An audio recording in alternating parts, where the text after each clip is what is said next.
being home does have its advantages.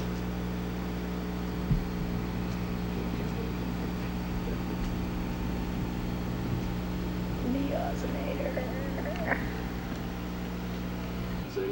I don't think he checked his messages. Put me through that. Ozzy, are you from Kidderminster? Pardon? Are you from Kidderminster? No, I'm from not far from Kidderminster. I'm from Birmingham. Yeah. Which is Kidderminster's a part of the Midlands, what we call the Midlands. Yeah. And you got Kidderminster, Worcestershire, Bewdley, Wolverhampton, Nottingham, all these surrounding little towns around, provinces around Birmingham. But I actually come from a place called Aston, which is in Birmingham. Because I went to Kidderminster for a week and worked with Jason Bonham. Oh yeah, I know Jason. On Motherland. I've been to Jason's house many times. Oh yeah? That was really nice. When his father, the farm. Yeah. When his father was alive, I used to go there. It was like a 15th century something, I don't know how. Did you meet Pat? No, I didn't meet Pat. She's a lovely lady. Oh yeah? No, I met, actually, who did I mean? Lynn Plant. Yeah. Robert Plant's ex-wife. I met her at a party there. And, I used to go over to, when John had just bought, in actual fact, I used to go over there before John actually bought the house, when he was in transition. And then when he bought the farm, I used to go over there a lot with my ex-wife. Yeah. Well, so you know Kidderminster pretty well. Oh yeah. Yeah. I thought they said all of Black Sabbath was from there. No. We were from a place called Aston, which you know is a football club called Aston Villa. Just up the road from there we were from. And I think they said Christine McVie is from. Oh, Christine McVie's from Cumbria. Oh, so none of them are from Kidderminster. No, she was in a band called Chicken Shack from Kidderminster. Right. Oh, really? No, maybe that's it. Stan Webb. Who's Stan Webb? He's a guitar player for Chicken Shack. What does he do today? Pardon? What does Stan Webb do today? I don't know. He used to have a band. I mean, Christine Perfect, she used to be called. Right. Used to play in Chicken Shack. Did you ever play with any of those people? No, but I was a great admirer of Chicken Shack and early Fleetwood Mac. I mean, they were like pioneers, you know. With Green, wasn't? Yeah, he was. In actual fact, wasn't he the first guitarist or something for them? There was what's his name? Peter Green playing guitar. And what was the guitar player? This bottleneck guy who freaked out. Another guy. Wasn't it Peter Green who freaked out? Or no, was there another Peter one? Green flipped out big time. Apparently, I don't. Last time I heard about Peter Green, he was a gravedigger, and I saw him being interviewed on TV. And he'd let all his fingernails grow really weird, and he'd stopped playing his instrument, but he was a fine player. Yeah, they say that he was as good as Clapton. He was a great player, Peter Green, but he flipped out. Yeah, in actual fact, acid probably. In actual fact, in the early parts of Sabbath, when I was touring, or we were on a bill together, we did lots of work together in the States before they got really huge, you know, with the new, when I added the other chick singer and. Oh, Stevie Nicks and Lindsey Buckingham? Before I used to know them, before that we did, and Peter Green, I can't remember what the name of the guitar, this bottleneck guy, fell into these Jesus freaks and he just disappeared. Oh yeah, I forgot his name. I mean, I'm going back 20 years or so. Yeah. And Peter Green came out and he was totally out of his mind. The guy was just, he was sad, the guy was just weird, I mean. Yeah, well, whether he would look like an acid casualty, but who am I to say? I don't know. But he was very. Your fingernails look okay. Pardon? Your fingernails look okay. Yeah. Wow. So were there clubs around there in that area that you were playing? No. In Birmingham, in Birmingham where I come from, there used to be a few little clubs. Yeah. But you had to go to London. But you know, one of the great British innovators of like for Clapton, for Page, for fucking all these great guitar players. Once at one point had something to do with a guy called John Mayall, And John Mayall's John Blues Mayall. Breakers, and I used to see them a lot in Birmingham. And I mean, my first introduction to actual music was 12-bar blues. Although I was a Beatle fan, 12-bar blues was pretty easy to remember, you know. I mean, you didn't have to remember too much. It was 12-bar. You just sing along and jam and play a bit of that. And so we used to go around jamming a lot, you know. Yeah. But we originally, in actual fact, the original Black Sabbath was a 6-piece band. We had a saxophone player and a bottleneck player, kind of like the early Fleetwood Mac kind of vibe. And were you playing blues? Yeah, blues jazz, like 10 years after. So when did you make the transition to metal, or to what is now?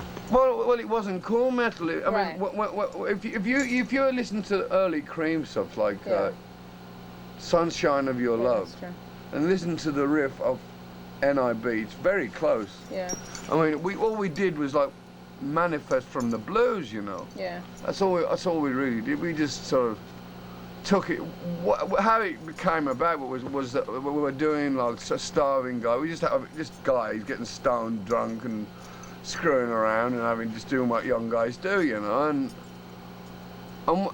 Tony Iommi, I think, was the guy that turned around one day and said, "Well, we're rehearsing at this place that we could only get in at like 9 o'clock in the morning because it was a civic centre or something. I mean, we'd rehearse in pubs, in garages, anywhere just to play, you know." And Tony, I distinctly remember in about 1968, Tony saying, "Look at that over the road, it's a movie theatre. Isn't it weird that people pay money to get the crap frightened out of them?" And so we thought, yeah, why don't we put that to a musical thing? And one thing I will say about Mr. Tony Iommi, we might have our differences, but there ain't nobody ever since now or then or whenever can come up with those riffs. I mean, those riffs are classic riffs, and I look back at some of those early Sabbath riffs, and I think, what on earth, what were we? We didn't know what we were. Yeah. We didn't know where we were going. We didn't know. What year was that? 1967, 68. Yeah. I mean, of course, when we used to go on stage, you think we were nuts, playing like down, down, down, you know. And it's like people. In actual fact, when we started, we used to be called Earth. And then we changed the name of the band to Black Sabbath. And I remember going to Alvin Lee's house from 10 years after, and he had a little muse in London, and we got quite friendly with him because Tony was a big admirer of Alvin's playing, and Tony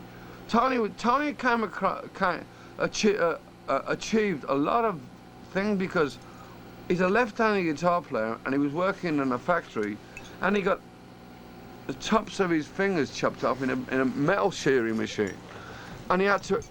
He went home all sad, and he said to his mother, "It's over, I can't do it anymore."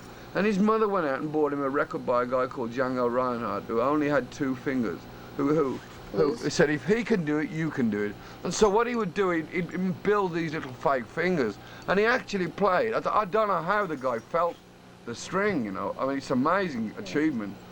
But not only did he... Not only did he learn to play, but the speed of that guy's playing for the time was phenomenal. I mean, he could flip up and down that What were the keyboard. tips of the fingers like? Oh, all right. Hello, I don't know what it was. It was just when you think about that. Yeah. If you're a guitar player, the worst possible thing that can ever happen to you is your fingers get chopped off, or damaged, or you break your hand, or you screw your neck up, or whatever. You know, especially your hand. Right. I saw a blues guitarist who played with knives because his hands were crippled. I mean, you have to take your hat off to people like that.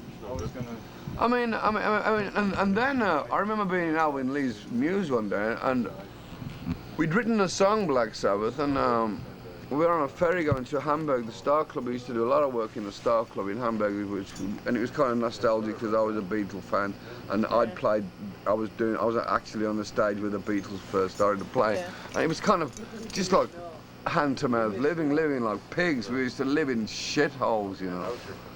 I mean, did you see the film Backbeat? Yeah. I mean, I absolutely identified with that film because we were the next on after the Beatles. We carried it. I think, in fact, somebody just told me recently that we played about a week longer than the Beatles did in all terms, in all the time that they played. What about I'm just curious because you say you're a Beatles fan, but the Stones were like the harder. No, I mean the Stones. One thing about the Beatles that I liked was the fact. I don't know. They touched a part of me. It was like falling in love. It was the same kind of emotion, but in a musical term. And they coming from Liverpool. Yeah. They coming, which is like 60 miles up the road. They coming from Liverpool it's kind of like they got Liverpool's a seaport. Birmingham's in the Midlands is a very industrial area. And when you think of the size of England, you're talking in comparison to the United States. It's like this a whole of New York State. You could stick England in 5 times. So you're not talking great distance. You're talking about 60 miles away. And I thought that's the way out. That's the way out of this shithole. It's through music, you know. It's always good to get free stuff. Well, I mean, a lot of kids today come up to me and say, how did you get this sound? How did you write Supernova? And to be honest with you, I don't remember because I was so fucked up all the time. When we came to America, I remember flying on the first plane to America. Yeah. I was freaked out because I thought, this fucking thing's been flying over 7 hours and we haven't stopped for gas, you know.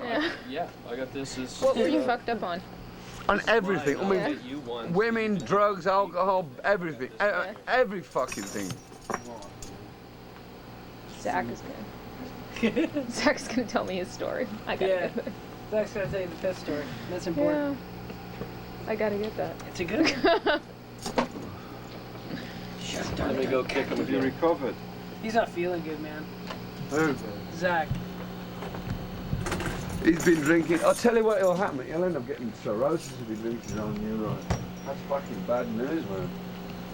You're drinking all them toxins that your liver's pushing out. I know. You're drinking neat fucking... He should drink mine. I mean, people die in Africa rather than do that. I mean, to drink... When your liver filters all the shit out of your body. Liver launcher! What's happening, bros? Oh, honey. Don't come near me with those fucking lips, man. Oh, piss on them. Oh. I hand the Ozzy Osbourne trophy of madness. Man.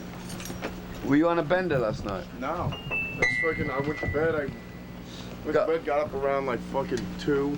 I mean, I went to bed around probably like 4:30. I was just reading for a little bit, and then I woke up at like 7:30. Then I went out and went walking around. I couldn't go back to bed, and then I just fucking ate, and after I ate, I was just fucking tired. Swift one of the bitch. I fucking whacked about 3 times last night. Good.